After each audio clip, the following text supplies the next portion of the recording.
নমস্কার বন্ধুরা, মৌসুমী ঘরকন্যা একটি নতুন ধরনের রান্নাতে আপনাদের স্বাগত। একটা বড় পেঁয়াজ কুচিয়ে নিয়েছি আর একটা রসুন খোসা ছাড়িয়ে নিয়েছি। রসুনটা থেতো করে নেব। দেখুন কি নিয়ে এসছি অনেক। তাহলে চলুন রান্নাটা করি, আপনাদের সঙ্গে শেয়ার করি কিভাবে করলাম। কড়াই বসিয়ে শুকনো তেল দিয়ে শুকনো লঙ্কা দিয়ে দিয়েছি। এবার পেঁয়াজ কুচিগুলো দিয়ে দেবো।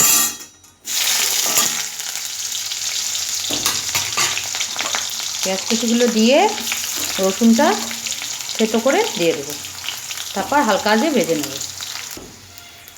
এই যে রসুন কুচিয়ে দিয়ে দিয়েছি। রসুন কুচিটা দিয়ে একটু নাড়িয়ে নিলাম।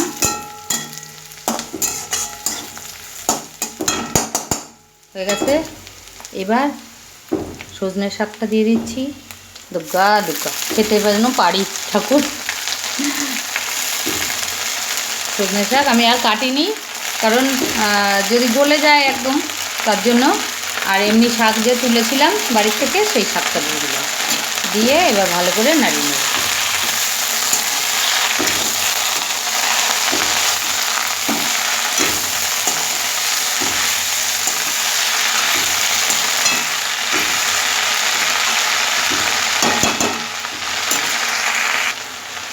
শাকে তো বোঝা যায় না, শাক কমে যায়, তার জন্য অল্প করে আগে লবণটা দিলাম।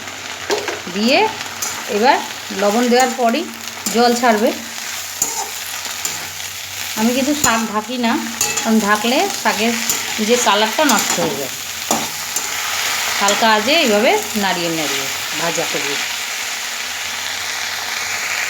দেখুন শাক ভাজা আমার হয়ে গেছে। আমি এর মধ্যে একটু গুড় দিয়েছি। শাক তো, শাক পাতা একটু মিষ্টি না দিলে ভালো লাগে না। এই যে হয়ে গেছে। এবার খাওয়ার সময় খেয়ে বলবো যে সজনে শাকের স্বাদ কেমন। আর আপনারা যদি জানেন একটু কমেন্ট করে জানাবেন প্লিজ। আমি কোনো দিন খাইনি, এই ফার্স্ট। সকাল থেকে দুপুর সন্ধ্যে পর্যন্ত যা যা খাওয়া হবে সেগুলো আজকে শেয়ার করব। সকালে বসেছে আলু ভাজা, তেলের মধ্যে শুধু শুকনো লঙ্কা ফোড়ন দিয়ে নুন হলুদ দিয়ে, আর একটা গাজর ছিল দিয়ে দিয়েছি। আলু ভাজা করে মুড়ি দিয়ে খাওয়া হবে। আর এখানে কাল রাতে বসে মোচা কেটে রেখেছি, সেটা তুলতে ভুলে গেছি, ফ্রিজে রেখে দিয়েছিলাম। সকালবেলা প্রেসার কুকারে একটা সিটি দিয়ে নিয়েছি, বের করে দেখাবো। হয়ে গেছে আলু ভাজা, এবার তুলে নিচ্ছি। সকালে মুড়ি আলু দিয়ে গাজর দিয়ে ভাজা, গাজর। এবার হচ্ছে উচ্ছে ভাজা। তেলের মধ্যে একটুখানি কালো সরষে ফোড়ন দিয়ে দিয়েছি, আর ভাজা অর্ধেক হলে একটু আদা পেস্ট করে দেবো, তাহলে একদম শুক্তো মতো লাগবে। প্রেসার কুকারে একটা সিটি দিয়ে মোচাটা একটু হলুদ দিয়ে সেদ্ধ করে নিয়েছি। মোচা রেডি, এবার নামিয়ে নেব। মোচা তো আগেই দেখিয়েছি, সেদ্ধ করে নিয়েছি। কড়াইতে বেশ খানিকটা তেল দিয়েছি, তেল গরম হয়ে গেছে। প্রথমে যেটা করব সেটা হচ্ছে এই যে নারকেল কুচিয়ে রেখেছি হাফ মালা। এইবার মালা বলে আঁচি বলে, যাই হোক, এটাকে ভেজে নেব। নারকেলটা ভাজা হচ্ছে। এদিকে কাল রাতে ছোলা ভিজিয়ে রেখেছি, একটু বেশি ভিজিয়েছি। আমি কাঁচা ছোলা দিয়ে মুড়ি দিয়ে পেঁয়াজ দিয়ে লঙ্কা দিয়ে লেবু দিয়ে মেখে খাই। আচ্ছা, মুড়ি না দিলেও ওটা দিয়ে খাই। এখানে চালমগজ ভিজিয়ে রেখেছি, এখানে কটা কাজু কিশমিশ, আর এখানে আদা। আচ্ছা আচ্ছা, কাজু আর কিশমিশটা আস্তে আস্তে দেবো, আর চালমগজটা আদা দিয়ে কাঁচা লঙ্কা দিয়ে বেটে নেব। এর থেকে কাঁচা পাকা লঙ্কা তুলে নিয়ে এসেছি, যখন লাগে তখনই তুলে নিয়ে আসি। নারকেল ভাজা হয়ে গেছে, তুলে নিয়েছি। এবার দুটো শুকনো লঙ্কা, এলাচ, দারচিনি, সাদা জিরে, তেজপাতা ফোড়ন দিয়ে দিয়েছি। এই যে সুন্দর গন্ধ বেরিয়ে গেছে, তেলটা গরমই ছিল মোটামুটি। এবার এই যে আলু কেটে রেখেছি, আলুগুলো ভেজে নেব। আলুগুলোর মধ্যে হলুদ আর লবণ দিয়ে দিয়েছি। এবার আলুগুলো মোটামুটি একটু হালকা করে ভেজে নেব।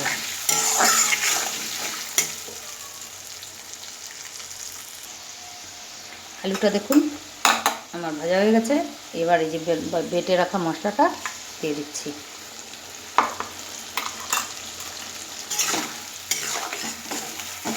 এবার মশলাটা দিয়ে সুন্দর করে কষিয়ে নেব।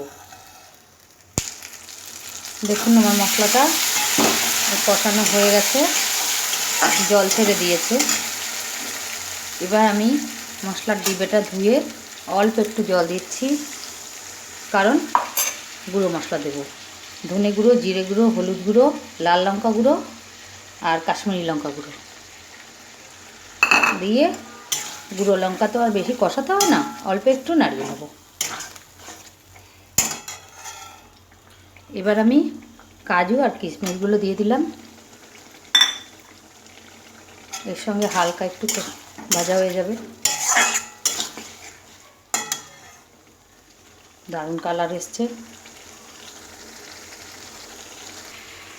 আর এদিকে দেখুন, এইগুলো হলো কলাওয়ালা মোচা, ফুল হয় না, কলা সমেত মোচা বেরোয়। তা হাত দিয়ে একটু ম্যাশ করে নিয়েছি, একটু এইভাবে চটকে নিয়েছি হাত দিয়ে। এবার এক মুঠ ছোলা দিয়ে দেবো।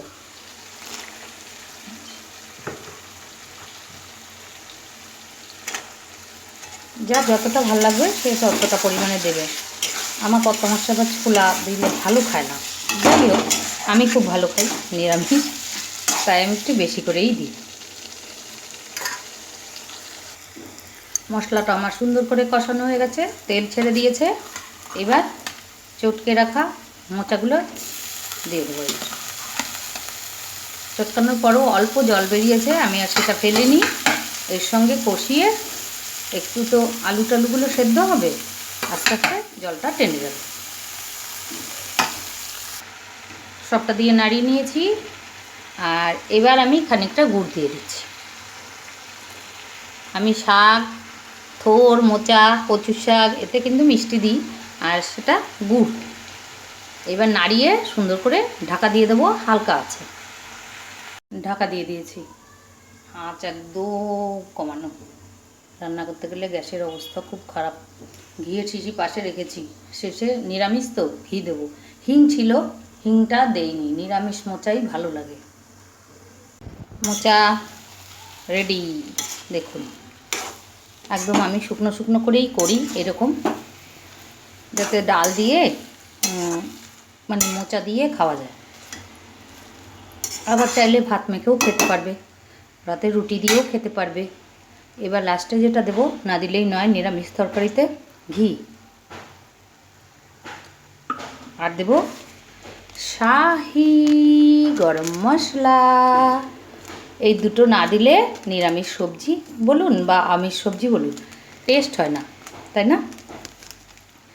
এবার নাড়িয়ে সুন্দর করে ঢাকা চাপা দিয়ে রাখবো, কারণ এখন বাজে 10টা, খেতে খেতে সেই 1:30 বাজবে।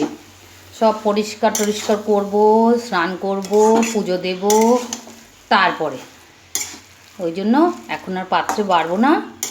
এবার নাড়া দিয়ে সুন্দর করে ঢাকা চাপা দিয়ে আমি রেখে দেব। গ্যাস অফ করে দিলাম।